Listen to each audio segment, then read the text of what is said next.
Dexter Morgan, a medical school graduate. Due to an accident in my childhood, I developed a bloodthirsty impulse. But my father, Harry, was a police officer, and he keenly recognized my psychological condition. He often took me hunting, letting me vent this impulse on wild animals. However, as I grew older, this urge could no longer be suppressed by simply hunting animals. Until that day, everything changed. Harry suddenly had a heart attack and was hospitalized. Watching him lie weakly in the hospital bed, I felt fear for the first time. Not fear of death, but fear of losing him. He was the only one who understood me, who knew the dark secret deep within me. One day when I went to visit him as usual, I saw Nurse Mary embracing a patient's family member. This should have been a warm and touching scene, but the strange smile at the corner of her mouth made me suspicious. She might be one of my kind. I began to observe her secretly and discovered that she would cut out photos from newspapers. When I compared them with the original newspapers, I found that the images she had cut out were of patients who had previously died. When she gave Harry his medication as usual, I asked why my father's condition was getting worse. She just kept changing the subject, and even when I asked what medication she was injecting into Harry,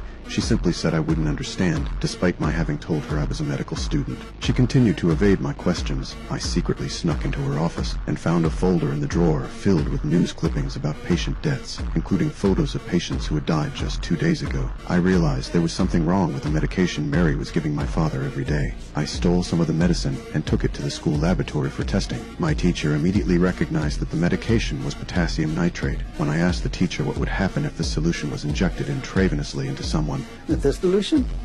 Harmless. But if administered repeatedly over the course of several days, it could kill someone. I learned that because the human body can dilute this substance so well, even a forensic examiner couldn't detect the cause of death. Although I wanted to kill this nurse immediately to satisfy my inner desire, I needed Harry's consent.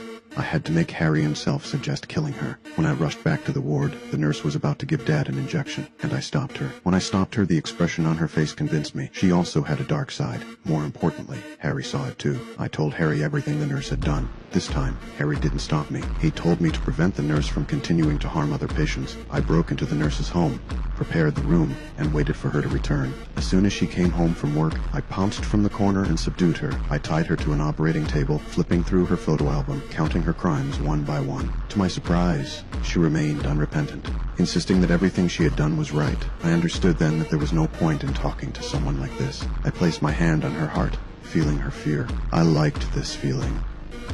I transported the body to the swamp, where there were many alligators that would consume the corpse completely. I kept her earring as a memento, but I didn't know how much trouble this earring would bring me.